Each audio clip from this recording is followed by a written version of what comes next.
Okay, so now I get to tackle the second little repair project on my bike.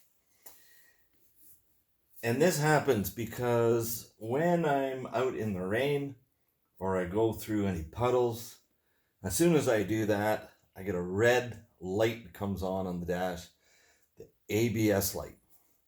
And of course, that stands for anti-lock brake system. And yes, this bike does have anti-lock brakes. You can turn it off if you want, if you're doing a lot of off-road riding.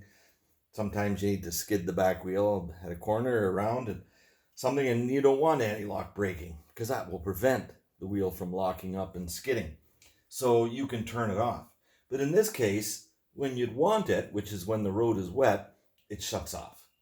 So, and sometimes the speedometer doesn't work when that happens, or it's erratic. So there's a wheel speed sensor under this cover, and the wheel speed sensor measures the speed of the wheel, and it sends a signal to the speedometer. So I tested that by tilting the bike back. It's on its center stand, spinning the front wheel, no speedometer. Tilted the front wheel down, spun the back wheel, and the speedometer worked when it had dried in. So I know that it's the rear wheel sensor that's driving the speedometer. And that's a little bit different than in most vehicles. A lot of vehicles, it could be the front. But in this case, it's the rear one. So I'm going to take this cover off. We're going to get to it. Now, I suspect the wheel speed sensor has a crack.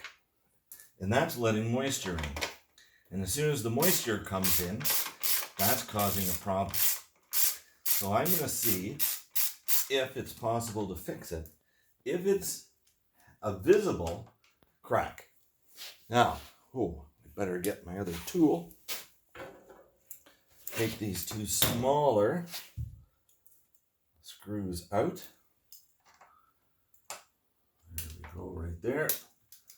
And we can take these out and take that cover off, out of the way. I have had to do this before. Put a new pair of tires on. Got to take the wheels off, take the chain off, lift the brake caliper off. A little bit of a process. A lot more work to it than there is changing the tire on the car. So I'm really hoping I can get this fixed. If I can, without replacing the sensor, that would be great. The sensor, from what I remember looking online, it's at least $200 or more. I really don't want to have to spend that if I can help it. So, because it's pretty costly. So we can see here's our wheel speed sensor. One bolt holds it in. And here's a notched ring here. The ring's okay. There's no damage to that. So let me get a socket. We'll come back. We'll see if this sensor comes out easy. I've got that socket here on my little 1/4-inch drive set. The bolt doesn't come out without any difficulty. It's pretty easy. Threads are in good shape. The sensor, look at that. That's loose. There's a washer. Better not lose the washer. Now, I've got that sensor that has come out. Make sure that hub in there is clean, but it doesn't affect the operation. Look.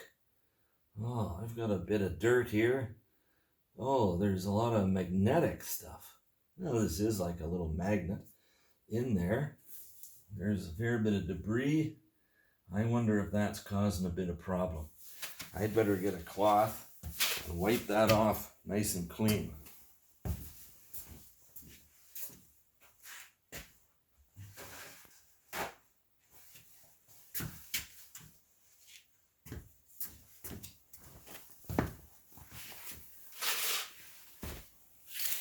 Okay, so I didn't want to use anything wet because any kind of a cleaner, because I want to see if I can fix this, and I need it to be really dry. It's been inside my little garage here for a number of days after I washed it.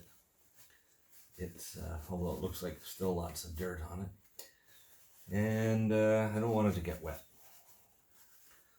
So I'm taking a look at this now. I'm not seeing any obvious crack. Let me give this a good thorough wipe. I'm going to show you what I'm going to try to do to see if it is fixable. I really hope it is. I don't think it's a problem with the cable. I did have a look at it. Cable seemed to be okay. No damage. I don't feel any problem with it there. It's close enough to the wheel, but it is in the right spot. Little piece here.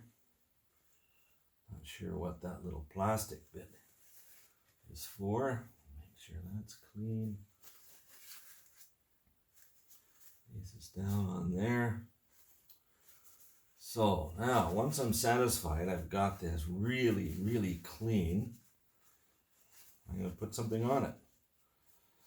And I got some help from my wife for this. See if this works. Get all the little dirt bits out.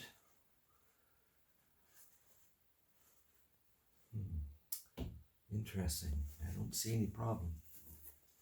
So what I'm going to try and fix this with is some clear nail protector, like clear nail polish.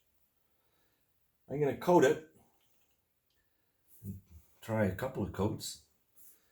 Yeah, let's see if this will work. I'm hoping if there is a little crack that this polish will go in and it will seal. And if it seals the crack and prevents any moisture from getting in, it should work. It's only when it's wet. The sensor works perfect when it's dry. Although I have noticed after riding it for some time, maybe an hour or two or more, sometimes it starts to act up a bit. Not really sure, but again, let me see if I can come up with a repair here that will save me a couple $100, because, you know, just like everybody else, it's nice to make your money go as far as you can. There's always a limited supply. Let me see how that's going to work. So I think that's got that. Oh, it's pretty strong. Yeah, I don't think I'd be putting this on my nails as a regular thing. Try not to get it on my fingers, to be honest. Let's see. I've got that. I don't think the outside part's going to be an issue. I don't think that's where it's wet. I'm going to let that dry. And once that dries, I might put some on the outside. I don't know if it needs it around this area, if that's where the problem lies. I don't think so, but let's try it and we'll see. I'll come back in a bit. Once it's dry, I'll give it a little, well, I could try a coat outside on that part. Give it a bit of a coating around the edge where that wire seals. Put it back in. Best thing, go for a ride. See if I can find some puddles. Maybe test it out. I could spray it with the garden hose too if I can't find any puddles, but I might go for a ride anyways.